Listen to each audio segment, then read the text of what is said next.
Hello everyone, I'm very glad that you're joining this story. Subscribe, like and comment. Enjoy the story, smile more often. There's nothing quite like the smell of roasted turkey and betrayal in the air. That heavy scent wrapped around me the minute I pulled into my mother's driveway, my little boy Eli kicking his legs in the back seat, humming some song only 5-year-olds could invent. The house looked the same as it had every Thanksgiving I could remember, the white siding a little more chipped, the same sagging porch swing groaning in the November wind, the same string of half-dead Christmas lights my mother never bothered to take down. I sat there for a second longer than I should have, one hand still gripping the steering wheel, the other reaching blindly for Eli's small hand. His fingers curled trustingly into mine, soft and warm, reminding me exactly why I was here, even though every part of me was already screaming to turn around and drive back to the quiet little rental house we called home. I got out of the car with the same fake smile I had worn for decades at family gatherings, the kind of smile that pulls too hard at the cheeks and never touches the eyes. Eli bounced out, clutching his battered stuffed bear against his chest. He was excited. He loved Thanksgiving because I told him it was about family, about being together, about loving each other even when things got messy. I hadn't lied exactly. I had just never told him that sometimes family is the first place you learn how it feels to be unwanted. As we walked up the steps, the door swung open, and there was my brother Mark, all 6'2" of him, still handsome in that rugged way people like to praise in men who never had to work too hard to be liked. He grinned big and wide, reaching out to ruffle Eli's hair, and for a moment I thought maybe, just maybe, this year would be different. Maybe my son would bridge a gap that had always been wide and full of sharp rocks. "Hey there, kiddo," Mark said to Eli, his voice bright and hearty, full of all the enthusiasm that had been missing when he said hello to me. He barely flicked his eyes my way. I was a coat draped over a chair, a piece of furniture you notice only when it's in your way.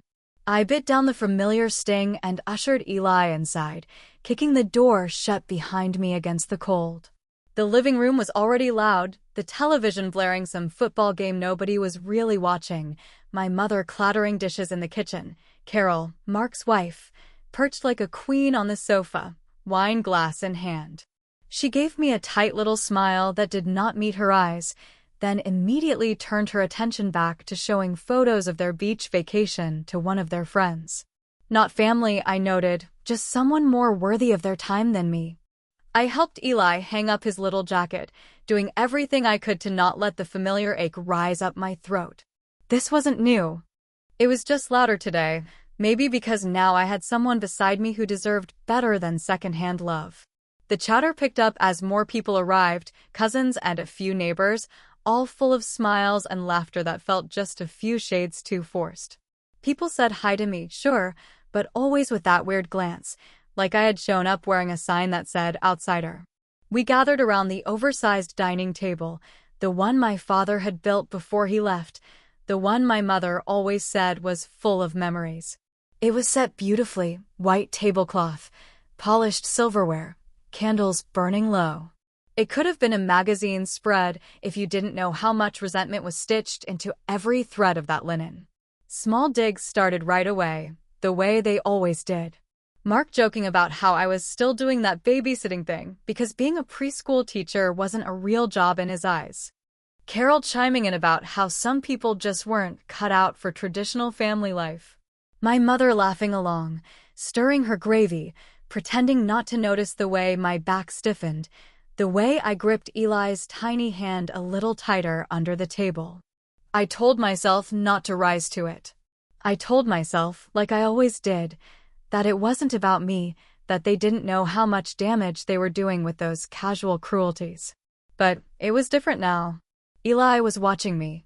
Eli, who had no idea why the air felt so sharp, who just wanted to belong.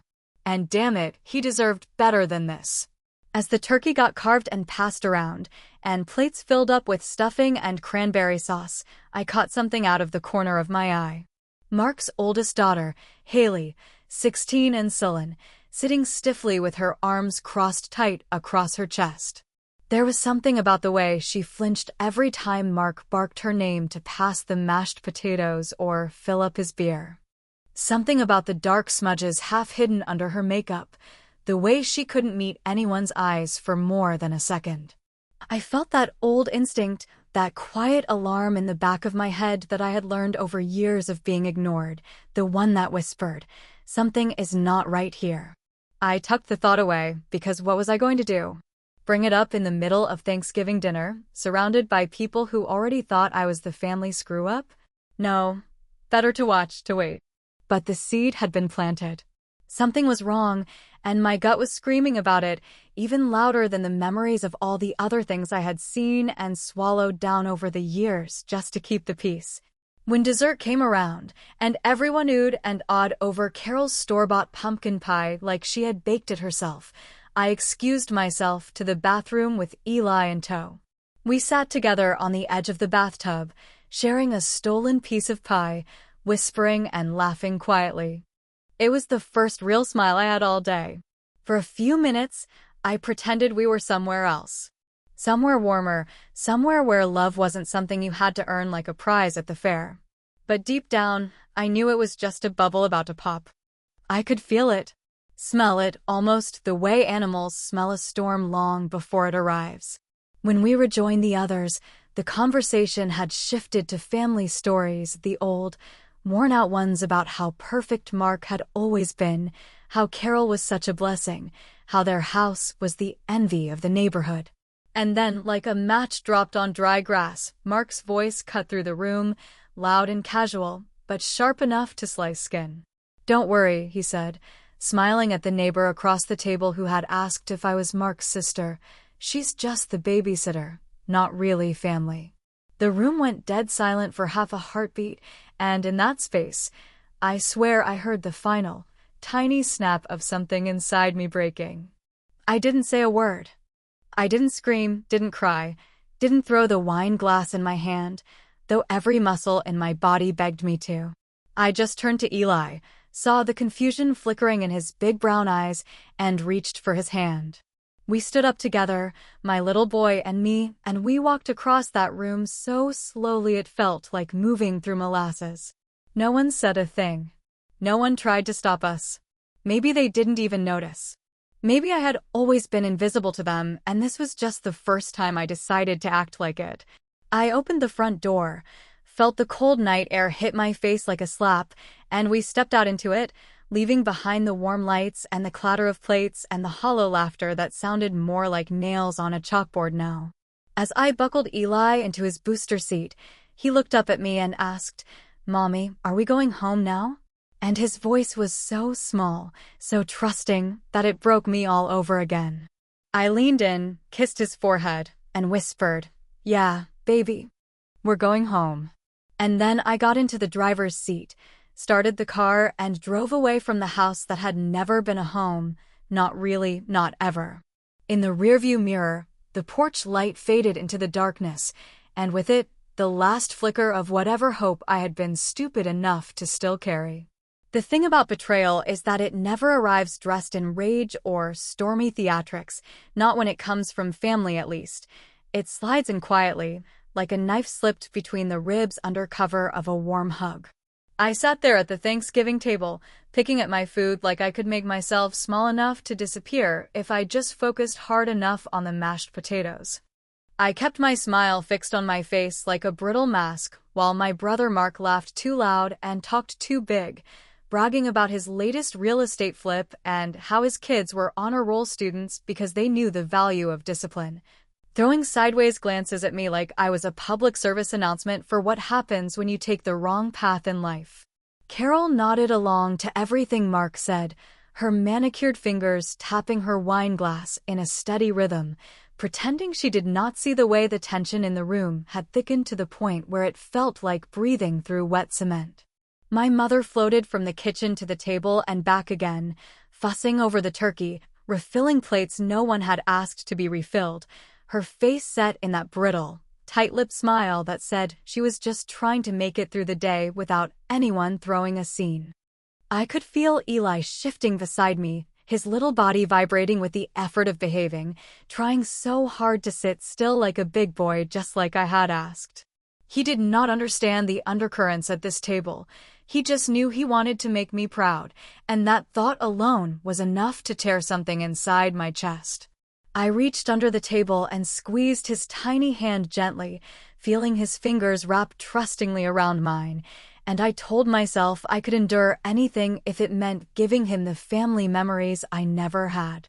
The conversation took a turn somewhere between the second helping of stuffing and the third bottle of wine, when one of Mark's old buddies, some guy I barely remembered from high school days, leaned across the table and asked with a sloppy grin, "So, Jesse, how do you fit into all this again? You the nanny or something?"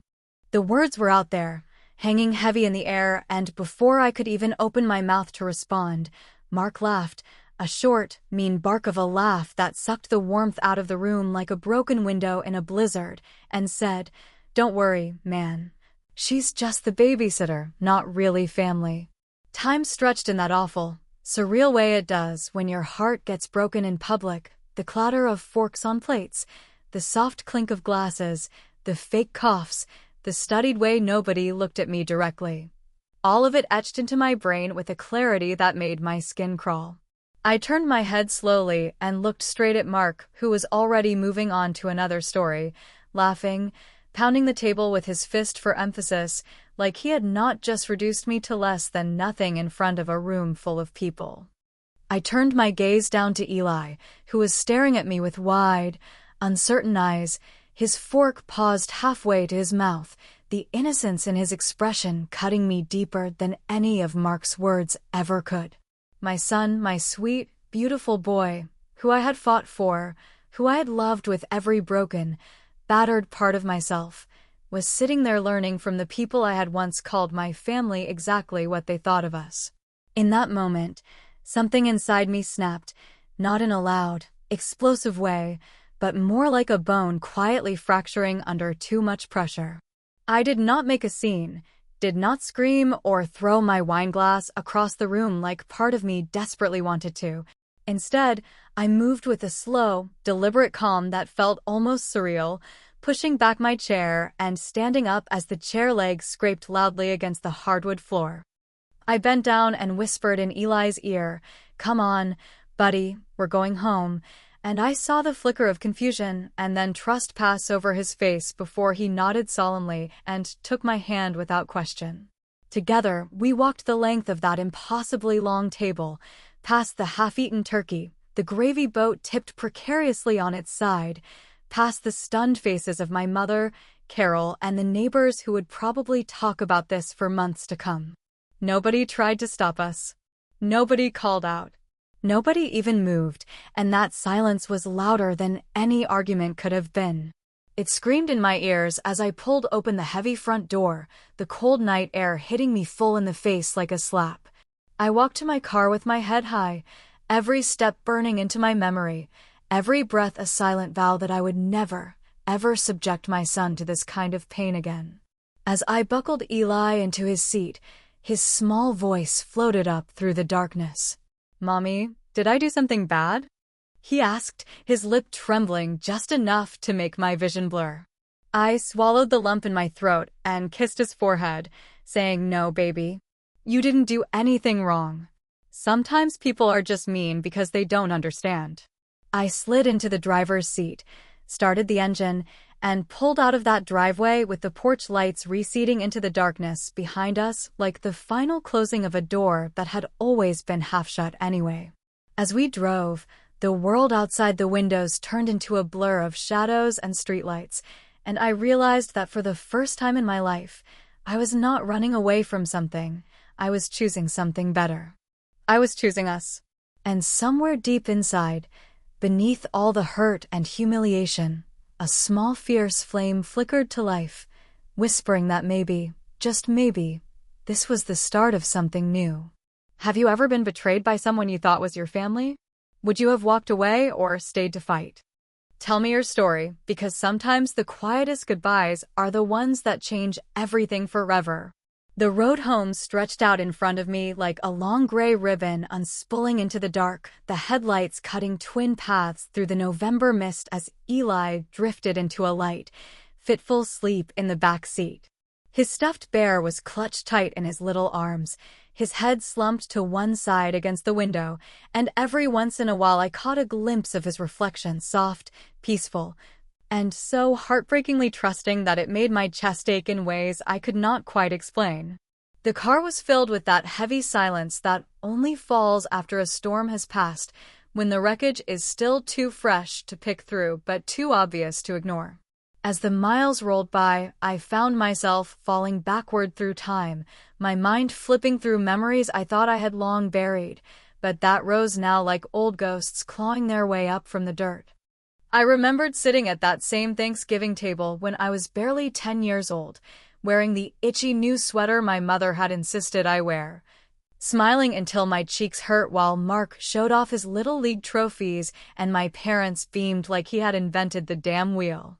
I remembered the way my father's hand had landed a little too hard on my shoulder when I spilled cranberry sauce on the tablecloth, the way the laughter around the table had faltered and then smoothed itself out again like nothing had happened. I remembered the Christmas when I got the knockoff doll while Mark unwrapped the expensive stereo he had begged for, and how my mother had told me not to pout because it made me look ungrateful.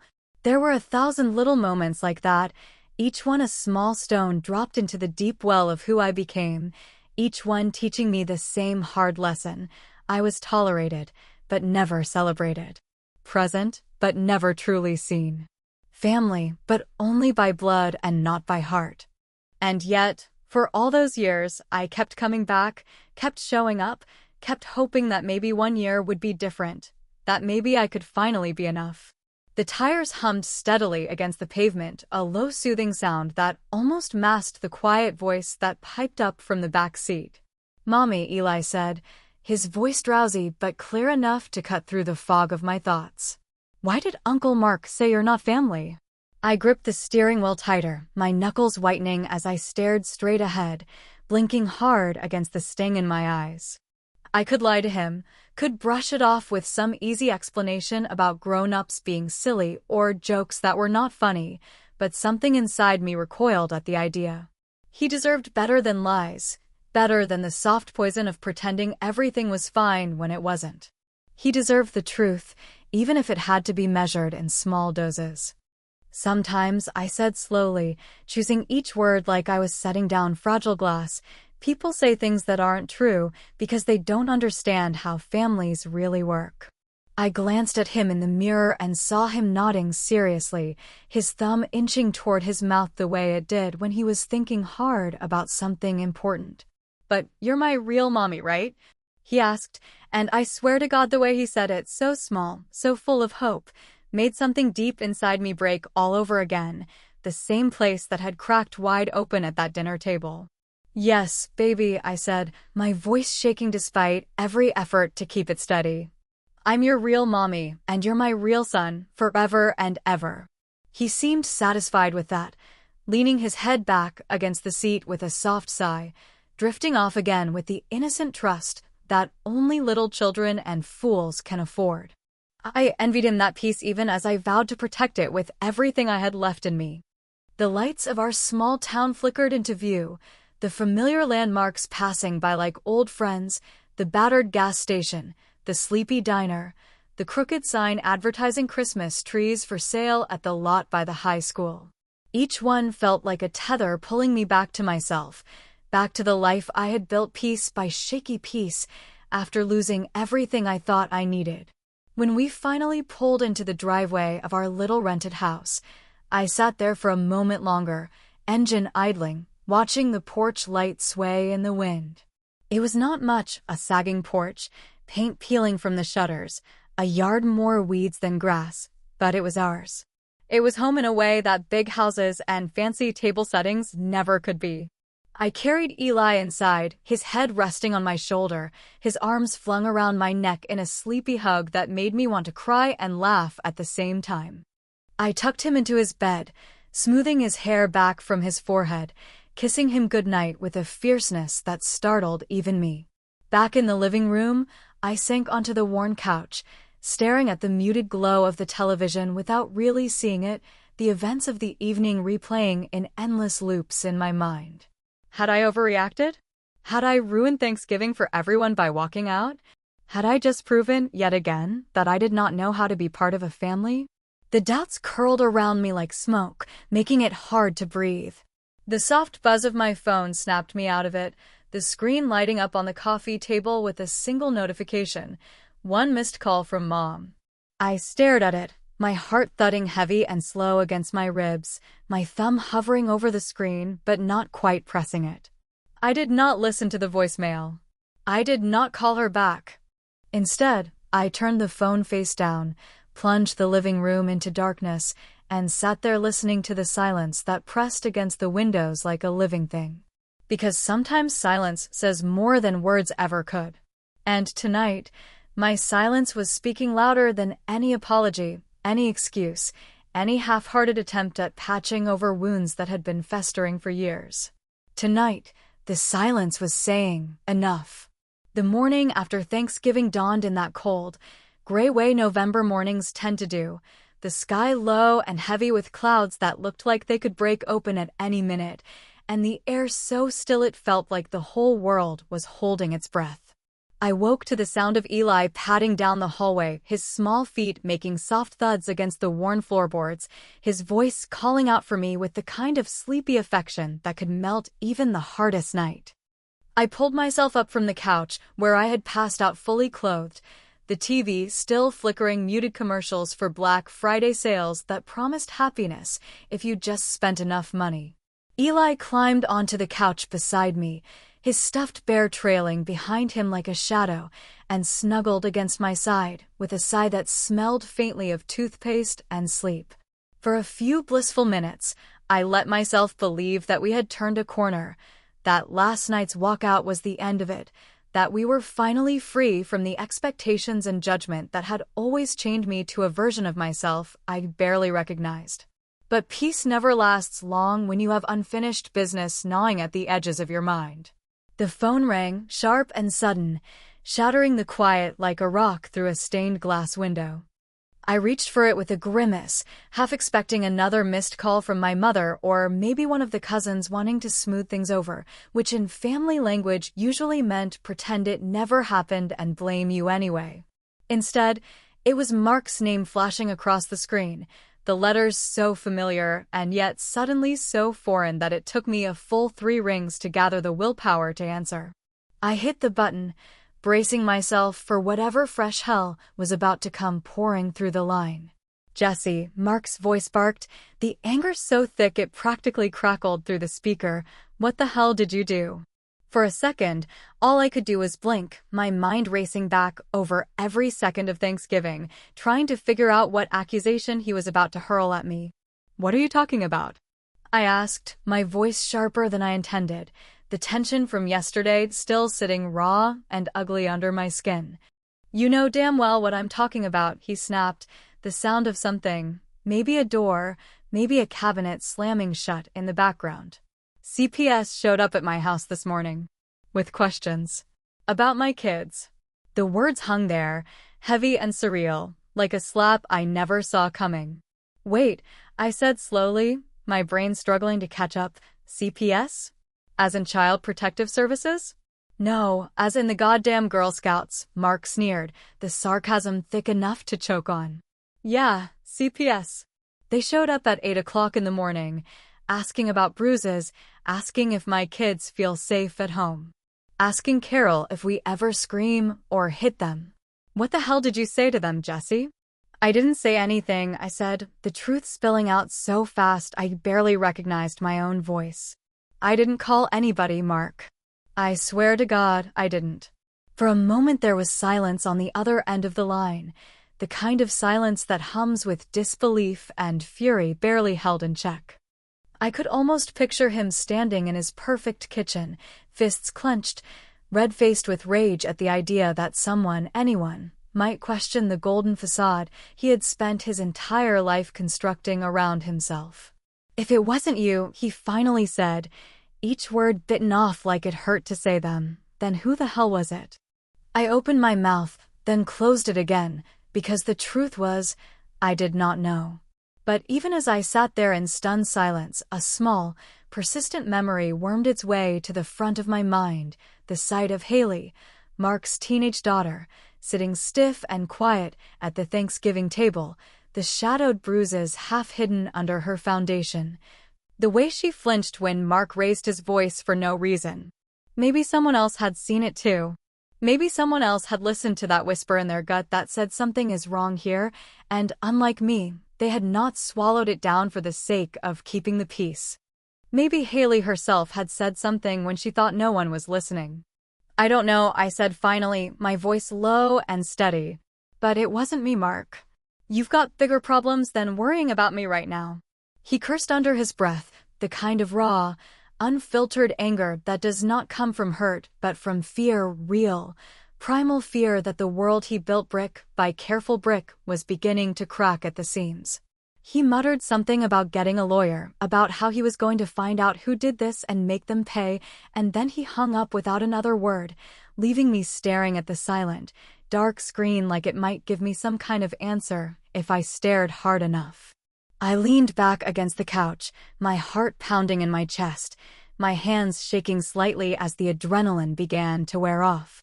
Eli climbed into my lap, wrapping his arms around my neck, grounding me in the here and now in a way nothing else could have. "Are you okay, Mommy?" he asked, his voice muffled against my shirt, and I tightened my arms around him, pressing a kiss to his messy curls. "I'm okay, baby," I whispered, meaning it more than I ever had before. Because even though my stomach was twisted up with anxiety, even though the old guilt was trying to claw its way back in, some part of me understood something crucial in that moment. I had not caused this. I had not set this fire. Sometimes, karma just wears quiet shoes. Sometimes, all you have to do is step back and let the truth find its way to the surface. And sometimes, the very silence they thought meant surrender is the same silence that damns them. I stood up, carrying Eli with me into the kitchen where the morning sun was trying its best to break through the clouds, casting a weak, golden light over the chipped countertops and the half-finished school project still sitting on the table. It wasn't much, but it was ours. And for the first time in a long time, I felt like maybe that was enough. There are moments you can convince yourself that you imagine something, moments when doubt wraps itself around you so tightly that you start rewriting your own memories just to keep the peace. But that morning as I sat at the kitchen table, staring into a mug of coffee gone cold, I knew I could not pretend anymore. The images kept flashing across my mind like a reel on endless repeat. Haley sitting stiffly at the Thanksgiving table, her sweater sleeves tugged low over her wrists even though the house was stifling warm, the quick flinch when Mark's voice rose in that booming, commanding way he liked to use when he thought someone was stepping out of line. It had been there, right in front of me, clear as day, but I had looked away because that was the unspoken rule in our family. Keep quiet, smile nice, and never dig too deep. I had told myself it was not my place, that maybe I was reading too much into it, that maybe Haley was just a moody teenager like I had once been, not a girl carrying bruises that told a story no one wanted to hear. I had looked at her, and in that split second when I could have asked, could have pulled her aside and opened a door, I had smiled instead and passed the damn gravy boat. The guilt settled heavy in my chest, a dull, grinding ache that no amount of deep breathing could push away. It was not the sharp kind of guilt you feel when you know you did something wrong. It was the heavier, more dangerous kind, the guilt of knowing you had seen someone drowning and convinced yourself they were just learning to swim. I ran my hands over my face, dragging my palms across my eyes like I could scrub the memories away, but they clung to me stubbornly.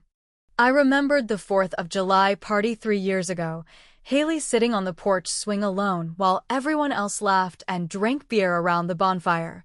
The way Carol's smile was just a little too tight when she said Haley was going through a phase and did not want to be a part of the fun.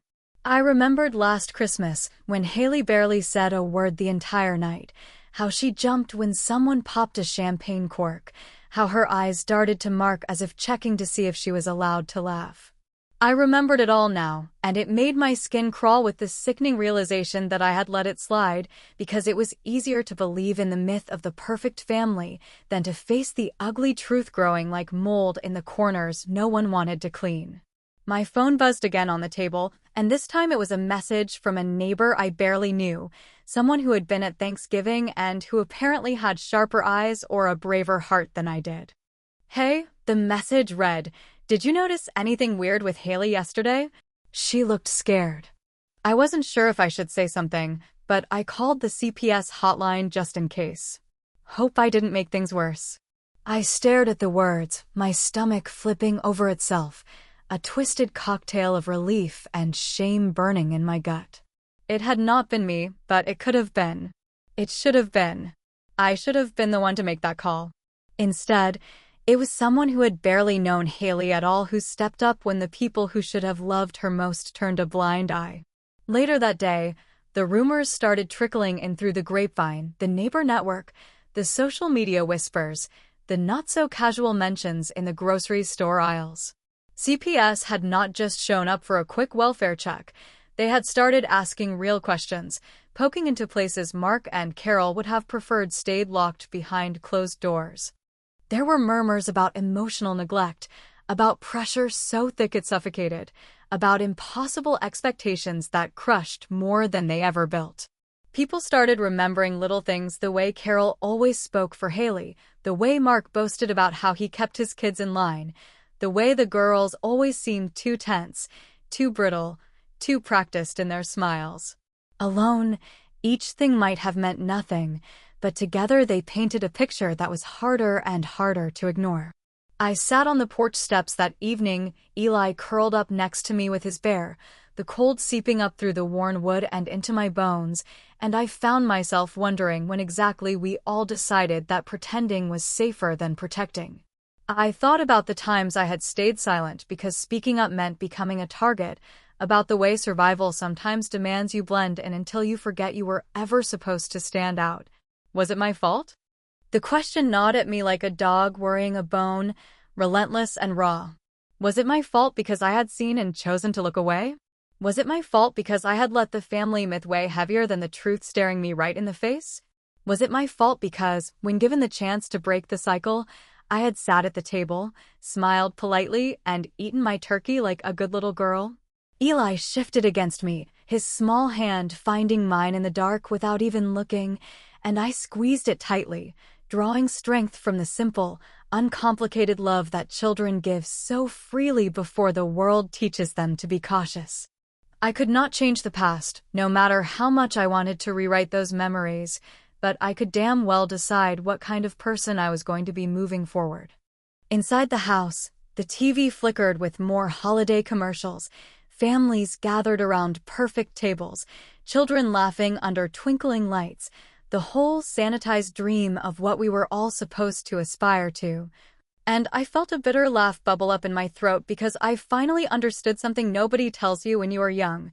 Sometimes the perfect life is nothing more than a cracked mirror, and all it takes is one hard look to see the truth hiding behind the reflection. I pulled Eli closer, pressing a kiss to the crown of his head, and whispered a promise into the cold night air, a promise that was as much for me as it was for him. We were going to build something real, even if it was messy, even if it was small, even if the only people at our table were the two of us. We would build something real, and we would never again pretend that love could exist without kindness, without safety, without truth. And maybe, just maybe, that would be enough to break the cycle for good. It started small, the way cracks in a foundation always do, tiny whispers sliding between coffee shop booths and grocery store aisles, under the breath, but just loud enough to be heard if you were paying attention. By the end of the weekend, it was not just a whisper anymore. It was a low rumble rolling through the town, gathering weight and speed until even the people who usually minded their own business were craning their necks and leaning in closer when Mark Monroe's name got tossed into a conversation. It was funny, in the sick way that life sometimes is, how fast a pedestal can turn into a scaffold once people decide they are done pretending not to see the cracks you spent your life trying to paint over. The perfect father act, the doting husband routine, The proud community leader mask, they all started slipping in real time, right there for everyone to see, and as much as part of me wanted to feel sorry for Mark, to remember the boy he had been before life turned him hard and cruel, I could not summon even a flicker of pity. I had spent too many years swallowing his backhanded compliments, his casual cruelty, his cold silences, all delivered with that same slick smile that made other people swear he was one of the good ones. Now the phone calls started coming, not from Mark himself, he was too smart for that, too proud to lower himself to begging his little sister for anything, but from my mother, who still saw family as a script we were all supposed to follow without question. When the call came through, her name flashing across my screen, I stared at it for a long time, thinking how little things had changed even after everything that had happened. Then I picked up because some habits die hard, and because a part of me, stupid as it was, still hoped for something better. Her voice was tight, brittle, not the warm, soothing voice you might expect from a mother trying to comfort her daughter. "Jessie," she said without preamble, "we need to talk about what you did." The anger in her tone hit me like a slap, and for a second, I almost laughed because of course she would see it that way, not what Mark did, not what Carol ignored, not what that poor girl had endured, but what I had done by refusing to keep quiet about it with my silence. "I didn't do anything, Mom," I said, my voice sharper than I intended, but steady in a way that felt new and powerful. "I didn't call anyone. I didn't start this. And maybe if you and the rest of the family spent half as much time worrying about what's actually happening instead of worrying about what people might say, we wouldn't be in this situation."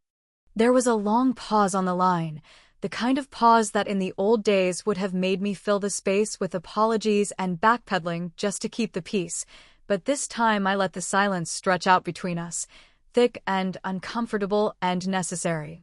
When my mother spoke again, her voice had dropped into that tight, pleading tone she only used when she needed something from me. "You know how people are," she said. "They'll talk, they'll make things worse. You could help. You could tell them it's not what it looks like." There it was, laid bare like a wound that never healed right, the old demand to protect the image, to uphold the lie, to sacrifice truth at the altar of appearances. I leaned back against the wall, my hand resting on Eli's little backpack, still sitting on the floor where he had dropped it after school, and I felt a surge of clarity so sharp it almost hurt. "No," I said, the word firm and full in my mouth like something I had been waiting my whole life to say. "I'm not covering for him. Not now. Not ever." My mother's gasp crackled down the line, a sharp little intake of breath that spoke louder than any argument she could have thrown at me. She tried again, softer this time, more coaxing, like I was a little girl who could still be guilted into doing what she was told. "Jessie, honey, family sticks together. We take care of our own." I looked across the room at Eli, sitting cross-legged on the rug, carefully building a tower out of brightly colored blocks, his brow furrowed in concentration, his whole body relaxed and safe and exactly where he was meant to be. "I am taking care of my family," I said, the words tasting like freedom, like burning down a house that was never really home. "Eli is my family now. And I will not let him grow up thinking that blood is more important than love, or that loyalty means keeping secrets that hurt people." The silence that followed was heavy and cold, a different kind of silence than the ones I had lived with all my life, not the silence of being ignored, or overlooked, or quietly pitied, but the silence of being seen and rejected because you refused to play your part anymore. "I guess you made your choice," my mother said finally, her voice flat and hard, and I realized she was not angry because I had hurt Mark. She was angry because I had exposed a truth she could no longer pretend not to see. "Yeah," I said quietly, almost to myself. "I guess I did." I ended the call before she could say anything else, letting the phone fall from my hand onto the couch beside me. I sat there for a long time, staring out the window at the gray sky rolling low and heavy over the rooftops, feeling the weight of the moment settle into my bones. It hurt. God, it hurt in a way I could barely describe, not because I missed them or wished I could undo it, but because even after everything, a small, stupid part of me had still hoped they might choose me for once. That they might see me, truly see me, and choose me anyway. But they had not. And they never would. I pulled myself up off the couch and walked over to Eli, sitting down beside him and ruffling his hair, feeling him lean into me with a trust so complete it made my chest ache with a different kind of pain, the kind that comes from being loved right. From being someone's safe place in a world that so often fails to offer any. He looked up at me with those wide, serious eyes, and without thinking I said it out loud, right there in the middle of our messy little living room filled with scattered toys and cracked dreams and new beginnings. "You're my real family, Eli," I said, my voice steady and sure. "You and me. That's all we need." He smiled, a big, gap-toothed grin that lit up the whole room, and for the first time in a long, long time, I felt something inside me settle into place, a quiet, unshakable kind of peace that no amount of whispers or accusations could take away. Family isn't always forever. But the love we choose? That, I realized, could be stronger than blood ever was. The days that followed moved in a strange, suspended haze where nothing really felt real but everything hurt in ways that were too sharp to ignore, like walking through a familiar room only to realize all the furniture had been rearranged while you were sleeping. I went through the motions, making lunches, folding laundry, helping Eli build cities out of plastic blocks that crumbled and got rebuilt 100 times in a single afternoon. But part of me kept drifting back to the thought that gnawed at the edges of my mind no matter how tightly I tried to box it away. I could not stop thinking about Haley, about the way she had sat at that Thanksgiving table with her shoulders curled in, her eyes flickering from face to face like a cornered animal searching for a way out that didn't exist.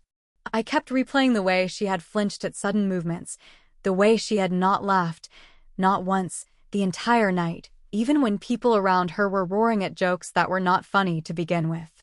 I thought about how I had once sat in the same way, silent and small, pretending I was full when I was starving for even a scrap of affection or understanding. One evening, after Eli had gone to bed, I sat at the kitchen table with a blank sheet of paper in front of me, the pen poised in my hand, my heart pounding with the weight of everything I wanted to say but was terrified to write. I thought about writing a letter to Haley and her younger sister, about telling them that they were not crazy for feeling the way they felt, that it was not their fault, that families were supposed to love you, not trap you, not break you down until you forgot what being safe even felt like. The words spun through my mind, piling up in messy, tangled sentences I could not bring myself to commit to the page. What would happen if I sent the letter? Would it help them, give them strength? Or would it just make everything worse for them once the adults in their lives found out? Would I be offering them hope or handing them a bigger target to carry on their backs? Every possible outcome felt like a trap, and the fear of causing more harm paralyzed me in a way that felt horribly familiar. I thought back to my own childhood, to the endless parade of days where love was a transaction you could never afford, where silence was the currency of survival. I remembered sitting in my room, staring at the ceiling, counting the cracks in the paint while the sounds of shouting floated down the hall, telling myself that if I was just good enough, just quiet enough, just invisible enough, maybe one day someone would love me the way I needed. I had learned young that sometimes love was a weapon disguised as a hug, that sometimes family gatherings were just performances where the wounds got covered up with casseroles and smiles that did not reach the eyes. And even now, all these years later, the lessons clung to me like smoke from a fire that never quite burned itself out. The pen scratched against the paper as I wrote a few shaky lines before crossing them out, my frustration mounting with every second. I wanted so badly to do something, to reach across the chasm and pull those girls into the safety they deserved, but I also knew the hard truth. Sometimes, the most dangerous thing you can offer someone trapped in a toxic world is hope without a way to escape. I set the pen down with a heavy sigh, pressing my palms against my eyes until I saw stars behind my closed lids, trying to force the guilt and anger into a shape small enough to live with. I was not their savior. I could not be. I could only be a light they might remember when the darkness got too heavy to bear, a quiet voice that once told them they were worth more than the lies they were raised with. Eli's soft footsteps pulled me out of my spiraling thoughts, and a moment later, he climbed into my lap without a word, his small body warm and solid and infinitely real against mine.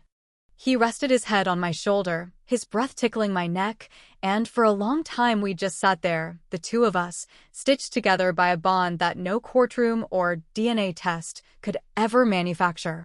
"Mommy," he said finally, his voice muffled but sure, "I'm glad you're my mom." The words hit me harder than any blow ever could have, knocking the air right out of my lungs with their simple, undeniable truth. I wrapped my arms tighter around him, burying my face in his hair, letting the tears slip down my cheeks without bothering to wipe them away. In that moment, all the questions, all the guilt, all the what-ifs faded into something smaller, something manageable. I might not be able to save everyone. I might not be able to fix the broken places in the people I loved once upon a time. But I could love this little boy with everything I had, and maybe that was enough. Family is not blood. It is not the obligation written in old photo albums or carved into gravestones. Family is the arms that catch you when you fall, the voice that tells you you are enough even when the world tries to convince you otherwise, the small daily acts of love that build a fortress around your heart against the cold. I pressed a kiss into Eli's messy curls and whispered, "I'm glad you're my son," feeling the words settle into the spaces that had ached empty for too long. The letter stayed unwritten that night, the page blank but not empty, because some goodbyes are not made of words scrawled in ink, but of silent promises carried in the way we choose to live. Maybe one day, Haley would find her own way out. Maybe one day she would look back and remember the one person who saw her flinch and knew it meant something. Maybe one day that would be enough to keep her moving forward.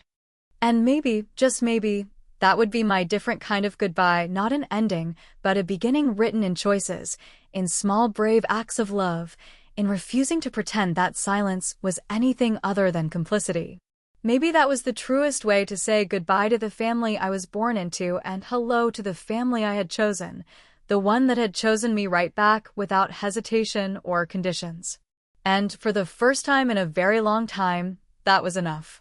Memory is a strange thing, slippery and stubborn, clinging to some moments with a ferocity you cannot explain while letting others vanish into nothing like smoke on a cold morning.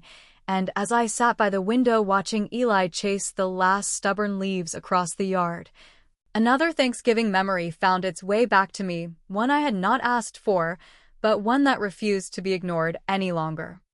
I was 8 years old again, standing in the corner of my grandmother's big drafty living room, clutching the hem of my scratchy dress, my feet shifting awkwardly in stiff shoes that pinched at my toes, my stomach a tight, hollow knot of hunger and shame. The adults were gathered around the table, plates heaped with food and laughter rolling out in waves too loud to leave space for anyone small and invisible like me. I had been told to stay out of the way, to not make a mess, to be grateful I was even allowed to come at all, and so I stood there, unseen, unheard, blending into the wallpaper like a shadow that nobody missed when the lights went out. I watched Mark, just a few years older than me, perched proudly at the table center, basking in the attention like a cat stretching under a sunbeam. Every word he spoke met with indulgent laughter and doting smiles, while my throat ached with everything I dared not say.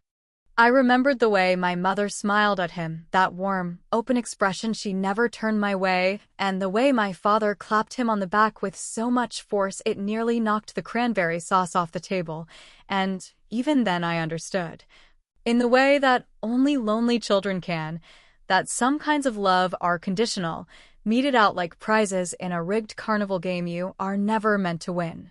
That day, nobody noticed when I finally slipped away, crawling under the old piano to cry in silence, muffling my sobs with the hem of my dress so that not even the creaky floorboards would betray my weakness. I thought about that little girl now, staring out from the fog of my memory with wide, hungry eyes, and I wished I could reach back through time and pull her into my arms, tell her she was worth more than the scraps she was given. Tell her that love should never have to be earned by disappearing. I wished I could tell her that someday she would have her own table, her own family, her own damn rules about who got a seat and who did not. The timer on the oven dinged softly, pulling me back to the present where the scent of roasting chicken, not turkey, not this year, filled the house with a warmth that had nothing to do with obligation and everything to do with choice. Eli bounded inside, cheeks pink from the cold, his hands outstretched for a hug that I gave willingly, sinking to my knees to catch him against me, feeling the solid, reassuring weight of his little body. "Is it ready, Mommy?" he asked, his voice bubbling with excitement, and I smiled into his hair, breathing him in like the most precious prayer ever whispered. "Almost," I said, standing and ruffling his curls, leading him back to the table where 2 mismatched plates were set, the good forks polished and gleaming in the soft afternoon light. A small paper turkey he had made at school sitting proudly in the center like a centerpiece at a feast meant only for us. I looked around our tiny kitchen, the scuffed floors, the cracked window pane with its tape cross, the sagging cupboards with their squeaky hinges, and felt a rush of fierce, unshakable pride. It was not much, but it was real, every inch of it built on laughter and long talks and bedtime stories and quiet reassurances whispered in the dark. It was ours, in a way that no glossy family portrait ever could have been. As we sat down together, Eli chattering away about school and friends and the important debates of kindergarten life, who was the fastest runner, who could build the tallest block tower, I felt something settle deep inside me. A quiet certainty that no matter how broken the road behind me was, the path forward could still be whole. In the flickering candlelight, with our plates steaming and our hands clasped together over the battered table, I thought again about that little girl standing in the corner all those years ago, and I sent a silent promise to her across the years. You made it. You survived. And better yet, you built something nobody can take from you.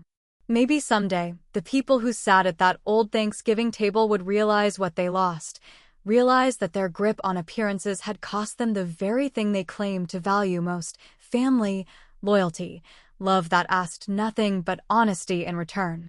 Maybe they would sit at some future Thanksgiving, staring across a table heavy with food but hollow with absence, wondering how the light had gone out of their gatherings without them even noticing. Or maybe they would never realize it, would carry on spinning their glossy little lies, layering denial over truth until they forgot what real love ever felt like, and honestly, it did not matter anymore. Their realization, their regret, their guilt, if it ever came, was not my responsibility to carry. I had spent too many years holding the weight of other people's sins on my back, and now, standing here in this little kitchen filled with the golden hum of real, earned joy, I finally understood what freedom tasted like. Maybe someday they'll realize what they lost. Maybe not. Either way, I'm not coming back.